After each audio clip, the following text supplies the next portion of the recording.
Okay, public comment. So we have Richard Markuson.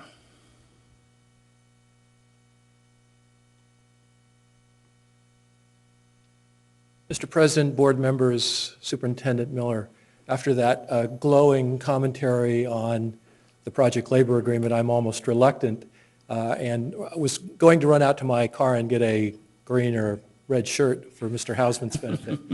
I represent two contractor groups and apprenticeship programs that are opposed to the project labor agreement and urge this board to reject it and instead reopen discussions with the rest of the contractor community that is precluded, despite some of the commentary, from participating for tax-funded school construction and renovation. In particular, the two trades that I represent, electrical and fire sprinklers, they would be precluded from dispatching apprentices to this program because they represent a unilateral apprenticeship program and there is no place for them at this table. Although it's called a project stabilization agreement as opposed to a project labor agreement, it has many of the same elements that traditionally are seen in project labor agreements. One, the contractor is required to obtain his or her employees from the union hiring hall.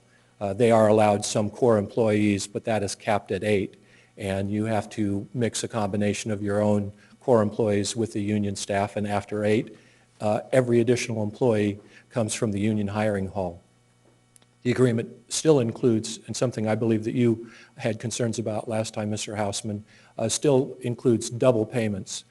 So if a contractor has payments to a benefit or a trust fund outside of the union's plan, he is still obligated to make contributions to the union plan.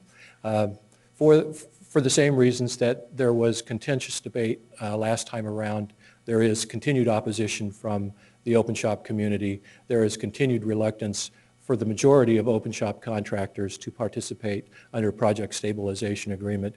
And despite the comments to the contrary, we do believe that the district suffers from higher costs from lower competition. There are some general contractors and some specialty contractors who simply will not bid on projects under a project labor agreement or a project stabilization agreement.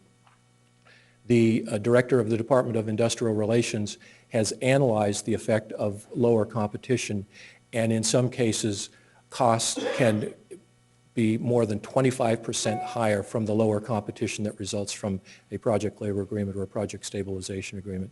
For this reason and for the defects that we've identified in this agreement, we again would urge the board to reject it. If you want to continue the academy, we think that there's strong support within the specialty contractor groups to do that. Thank you. And would like to have that opportunity to discuss those. Thank you. Next, Matt Kelly. Just This is public.